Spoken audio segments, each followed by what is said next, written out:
تذكر يوما كنت تعانق دمعة الفكر تناجي الله في صبر وترجو رحمة تسري. اللہ کے نزدیک علم والوں کی کیا حیثیت ہے؟ اللہ کے نزدیک علم والوں کی کیا حیثیت ہے؟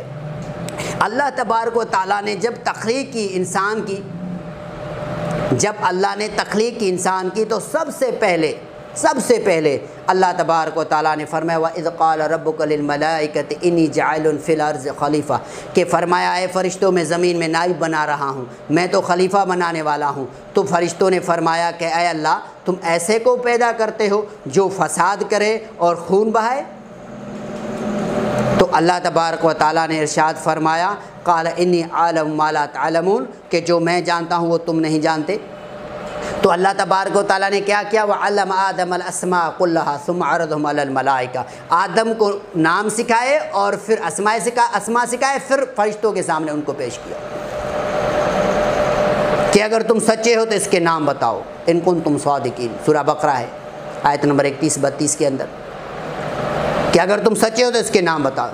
تو سب فرشتوں نے فرمایا کہ قالوا سبحانک لا علم لنا الا ما علمتنا انک انت العلیم الحکیم، کہ اللہ سب علم تو تمہارے پاس ہے. قالوا سبحانک لا علم لنا، تو پاک ہے، سب علم تو تیرے لیے ہے، تمہارے پاس ہے، ہمیں تو صرف وہی علم ہے جو تم نے ہمیں عطا کیا. انک انت العلیم الحکیم، تو علم والا ہے اور حکمت والا ہے. تو اس کے کہنے کا مقصد یہ ہے کہ اللہ تبارک و تعالیٰ اس کے پیدائش کے علم کے بارے میں بھی جانتا تھا اور اس کی حکمت کے بارے میں بھی جانتا تھا. اللہ فرماتا ہے قرآن مجید کے اندر کہ میں نے آدم کو نام سکھائے، وَعَلَّمَ آدَمَ الْأَسْمَاءَ كُلَّهَا، آدم کو نام سکھائے، ثُمَّ عَرَضَهُمْ عَلَى الْمَلَائِكَةِ، پھر فرشتوں پر پیش کیا.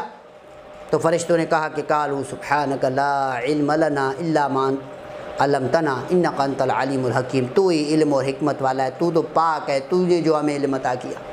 تو کہنے کا مقصد یہ ہے کہ سب سے پہلی چیز کہ جو اللہ تبارک و تعالیٰ نے آدم کو فرشتوں پر فضیلت دی اس کو دلیل علم ٹھہرایا. علم کی فضیلت کی وجہ سے جو دلیل علم بنایا اور آدم علیہ السلام کو فرشتوں کو فرمایا کہ سجدہ کرو. تو میرے بھائیوں بات یہ ہے کہ علم ایک ایسی چیز ہے جو انسان کی زندگی میں آ جائے تو انسان کو سنوار دیتی ہے. دنیاوی علم اور آخرت اسلامی یعنی قرآن اور حدیث کا علم، یہ دونوں انسان کے لیے ضروری ہیں. مگر وہ جو دنیاوی تعلیمات کے لیے تو لوگ بڑی کوششیں کرتے ہیں، اپنے بچوں کو پتہ نہیں کون سے جو ہے اسکول میں جا کر ادھر چھوڑتے ہیں کہ تم پڑھو اور کچھ آگے بڑھو. مگر سب سے پہلی چیز جب تک انسان آخرت کے بارے میں نہیں سوچتا اور قرآن اور حدیث کو نہیں سمجھتا، اس کے لیے کوشش نہیں کرتا، اس انسان کی دنیاوی محنت تو کسی کام کی نہیں، وہ تو صرف دنیا کے لیے ہے. تو سب سے پہلی چیز جو ہمیں تعلیم اسلام دے رہا ہے وہ سب سے پہلے ہمیں اس چیز کی تنبیہ کر رہا ہے کہ ہم اپنے بچوں کو قرآن اور صحیح حدیث کا علم سکھائیں، قرآن اور حدیث کا علم سکھائیں، قرآن اور سنت کا علم سکھائیں، تاکہ انسانوں کو پتہ چلے کہ کون سا جس نے ہمیں پیدا کیا وہ کیا چاہتا ہے ہم سے.